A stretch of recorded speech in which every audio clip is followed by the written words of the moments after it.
Hey, everybody. Sheriff Davis, KB5 MIQ Big Boy. Got old ham radio cat here. She is asleep. I made her wake up, come in here, and had people asking about her. Lay down there, cat. All right. Well, got a few subjects we're going to talk about today. Let me get my glasses on so I can go through my notes and stuff I got made here. Got a couple of subjects we're going to talk about. I forgot to do my ARRL news item last week. And the hot thing this week is 3YOJ. I'm probably going to pronounce this wrong. Bovet Island de-expedition that's going on right now. Whole lot of stuff talking about this. They've really got some bad conditions that we're operating under, but it's on the air. And the 3YOJ team has arrived and begun operations on Bovet Island. Conditions have been difficult and the team is not yet operating at full capacity. They've got storms predicted to bring high winds to the island. They've only got enough power to operate 2 radios simultaneously. They're taking precautions. Some of the antennas have been taken down to prevent damage. Their boat that took them there is moved off the island for anticipation of the winds. Said despite challenges, the expeditioners have logged over 5,000 QSLs the first 48 hours of operation. The team has been heard working CW on 17 and single sideband on 15. No matter the mode, the operators will all be listening up, which means they're working split at 5 to 10 kilohertz above the frequency. The operator will be tuning back and forth, trying to pull out the strongest station. They intend to work FT8 to give modest stations a chance to log the rare entity. Now, you FT8 guys will know what this means. They will always be working in Fox and Hound mode on FT8. The team asked operators who have already worked the island on one banner mode not to attempt another contact. The hope is that every station trying to make contact will be able to add Bovet Island to their log. The 3YOJD expedition was the most anticipated activation in recent years.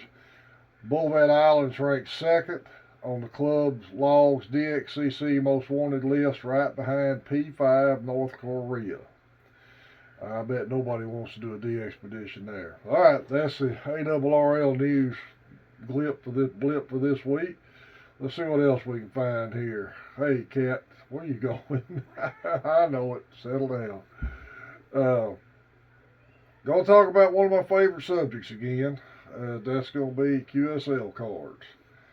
Still see people talking about them a good bit. I've got a couple of items saved here we're gonna talk about. All right.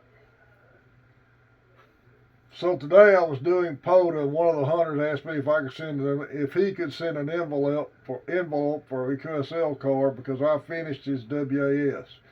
Problem is, I don't have any QSL cards. Can I print out some sort of temporary card to give him his credit, or should I just order new ones and let him wait a little? Okay. Guys, you know how I've always promoted QSL cards. There's several options you got here to do that with. Of course, have some printed up. And I don't know where it's easy to find a place to do that now or not, but I know the one I was using to stop, they'll just do customers. They weren't taking any new customers. But I'm going to put a slide on here of Radio QTH QSL card maker.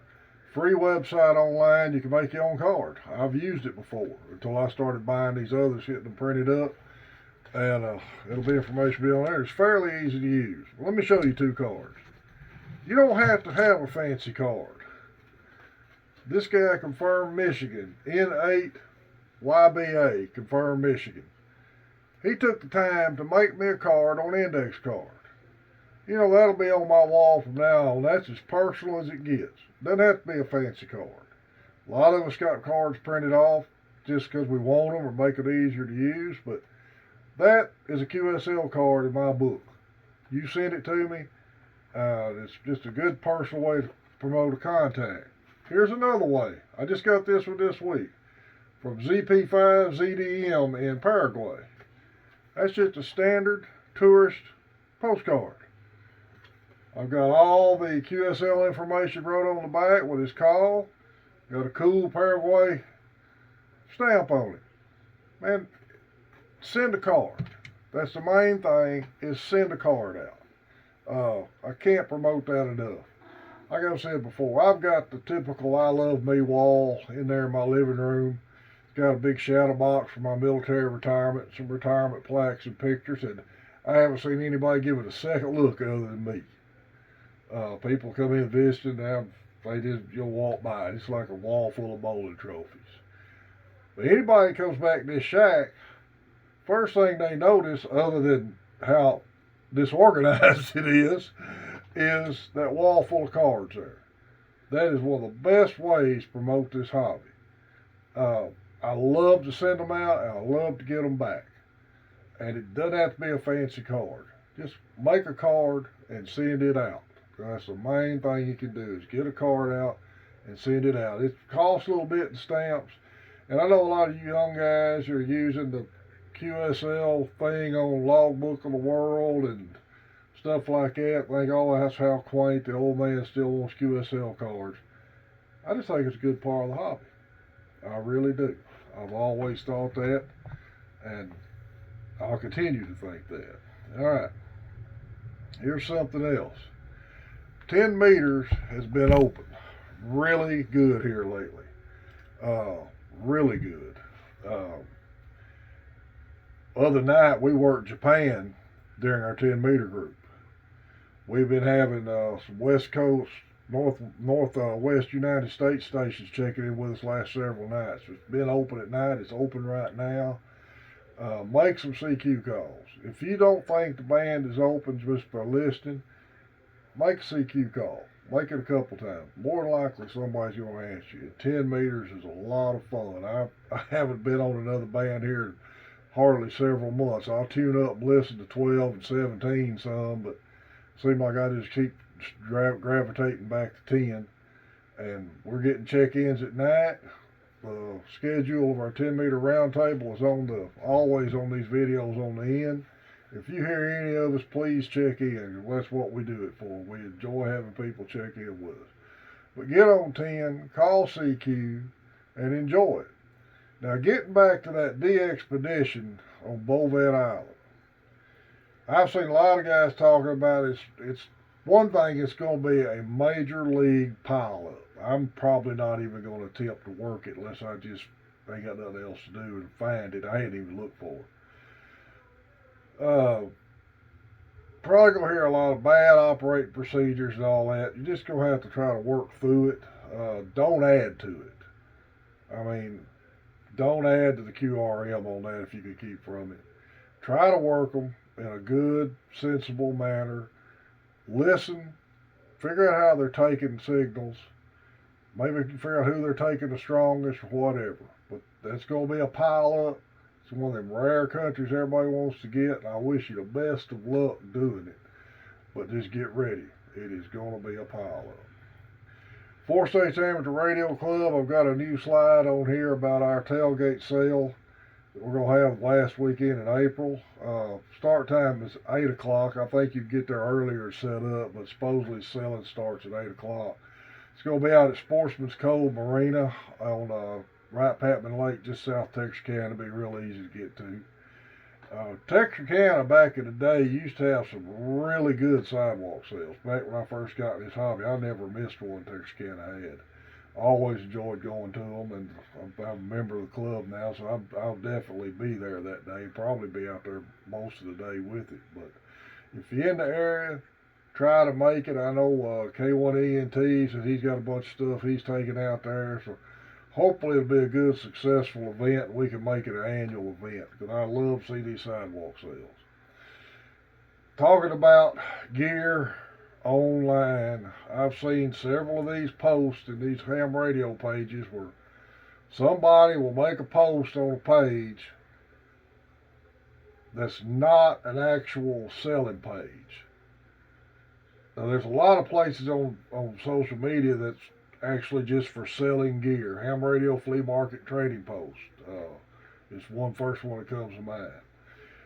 But if you're on just a standard discussion page where they really, I don't think it's illegal, it's against the rules to sell gear there, but all of a sudden some profile pops up with a better than average deal on a super clean radio or whatever, better be aware of that. Check those out good before you commit any money on one of those, because that could be a scam. And these pages is real good about trying to catch scams, but you can't always catch them all the time. I don't. I guess criminal activity is just gonna keep evolving as technology keeps evolving, because I can't count the times that you see stuff like that and it turns out to be a scam. So just be aware of it. That's why I like to go to sidewalk sales. eBay's got some things. MTC, man, check Richard out. He's got more used gear on there now than he's had in a long time, and the pages are hitting it all the time. And that's the only place that I know of in my area that you're going to get a 30-day warranty on most of his used gear. So be sure to check Richard out on your used gear up there. Well, that's about all I can come up with for today. We've hit 838 subscribers. I hadn't got the winner pick from the tech giveaway yet, but as soon as he sends it to me, I'll stick it in the video. We hit 900. We got a bit of a giveaway for everybody. Got the external speaker, MTC sponsored, and my last hardback ARRL handbook. And if we make that 1,000 for the year's out, or whenever we hit 1,000, we're going to give a radio away. Guys, remember, Main Trading Company, Paris, Texas, used and new gear. He's getting a lot of new, especially HF, Yaesu HF stuff in up there. So be sure to check it out. Our 4 States Amateur Radio Club tailgate sales slide will be on here, and I got some other info slides to be on here also. Guys, I appreciate everybody subscribed to the channel. Old Ham Radio Cat's kicking. She piled up here in my lap right now. Hope y'all have a great weekend. This is KB5 MIQ Big Bull 73.